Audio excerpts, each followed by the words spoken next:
বৌদি, তোমার জন্য মেঘ নিয়ে এসেছি। এই নমস্কার কর।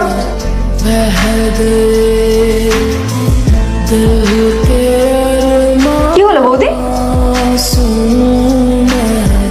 না কিছু না। আর তুই ভেতরে যাবি, যে সমস্ত কাজ খুব ভালো করে দেখে নিবি, আর মালকিন যা যা বলবে সমস্তটা করতে হবে, কোনো রকমের অভিযোগ যাতে না আসে, বুঝতে পেরেছিস? চল ভেতরে চল।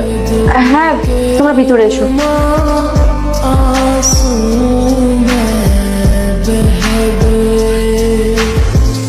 আবে ওই ওপরে কোথায় বসছিস? তুই কি ভুলে যাচ্ছিস তুই কে? চুপচাপ নিচে বস।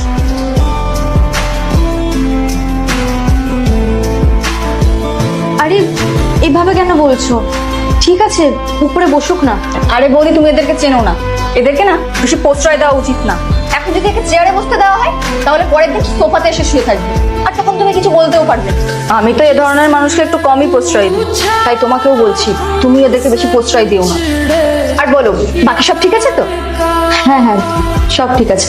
আচ্ছা, বুবুলদা কোথায়? ওনাকে যে দেখতে পাচ্ছি না। ও তো অফিস বেরিয়ে গেছে, আর আজ না একটু সকালেই বেরিয়ে গেছে, তাড়াহুড়ো ছিল তো ওই কারণে। আচ্ছা, আর হ্যাঁ, উনি না আমার ফ্রেন্ডের বাড়িতে কাজ করতো, এখন ওরা এখানে আর থাকছে না, সেই কারণে ওনার কাছে কাজও নেই, তাই উনি আমার কাছে কাজ চাইতে আসে।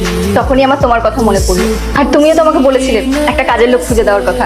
দুইটি ছবির ভেতর থেকে যে কোনো একটি ছবিকে ভালোবেসে থাকলে ভিডিওতে লাইক করে চ্যানেলটি সাবস্ক্রাইব করে দাও, আর যদি না করো তাহলে বুঝবো তোমরা ছবি দুটিকে ভালোবাসো না। কমেন্টে লেখো আমি। তাই নিয়ে চলে আসলাম।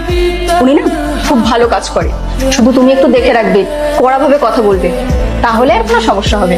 হ্যাঁ হ্যাঁ তোমাকে চিন্তা করতে হবে না, আমি কথা বলে নেব। তুমি এখন আসতে পারো। আরে হ্যাঁ, এক্ষুনি বেরোবো।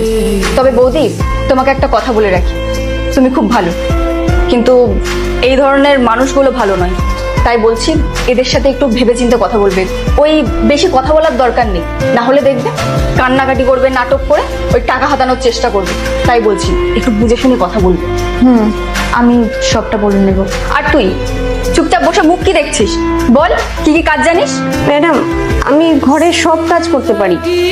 আমার তো ঘরে দুটো সন্তান আছে, তাদের জন্য আমি সব করি।